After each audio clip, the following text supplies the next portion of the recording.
तक्तुम इच्छामि जो नर गीतानावं समासद्य परम जाति सुखेन स।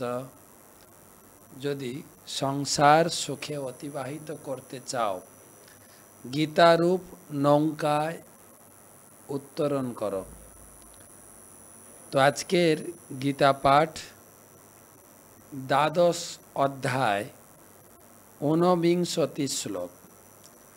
তুল্য নিন্দা স্তুতি মৌনি সন্তুষ্ট যেন কেনচিৎ অনিকেত স্থিরমতি ভক্তিমান মে প্রিয় নর। তুল্য নিন্দা স্তুতি মৌনি সন্তুষ্ট যেন কেনচিৎ অনিকেত স্থিরমতি ভক্তিমান মে প্রিয় নর। অনুবাদ এই শ্লোকের, নিন্দা ও স্তুতিতে সমভাবাপন্ন, কুসঙ্গ বর্জিত, সংযত বাক, যৎকিঞ্চিত লাভে সন্তুষ্ট, গৃহাসক্তি শূন্য এবং যিনি স্থির বুদ্ধি ও আমার প্রেমময়ী সেবায় যুক্ত, সেই রকম ব্যক্তি আমার অত্যন্ত প্রিয়। ভগবান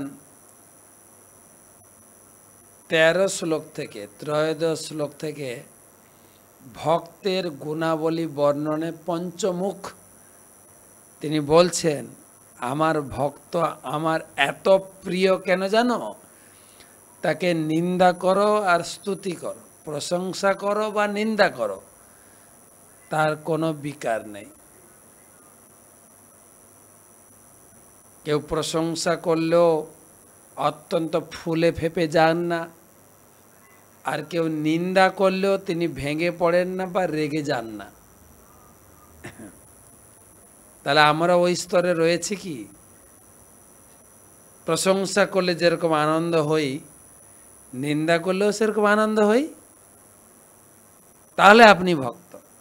ভগবান এক প্রকারের ভক্তের গুণাবলী বলে প্রশংসা করছেন, সেই সঙ্গে তিনি ভালো করে থ্রেটেনিং দিচ্ছেন, যদি তুমি নিজেকে কৃষ্ণ ভক্ত বলে পরিচয় হতে চাও, নিন্দা স্তুতিতে তুমি ভেঙে পড়ো না, একই রকম থাকো, সব সময় সন্তুষ্ট থাকো।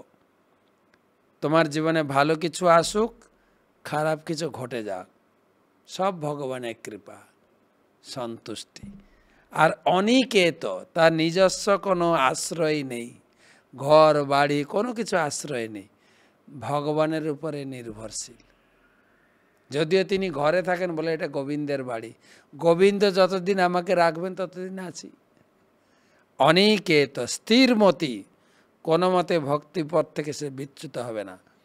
ভক্তিমান সমমে প্রিয়, কেবল আমার ভগবান আমার সেবা করেন, সেই হচ্ছে আমার প্রিয়। তার কোনো আশ্রয় নেই, নিন্দা স্তুতিতে কোনো ভক্ষেপ নেই, সব সময় তিনি সন্তোষ।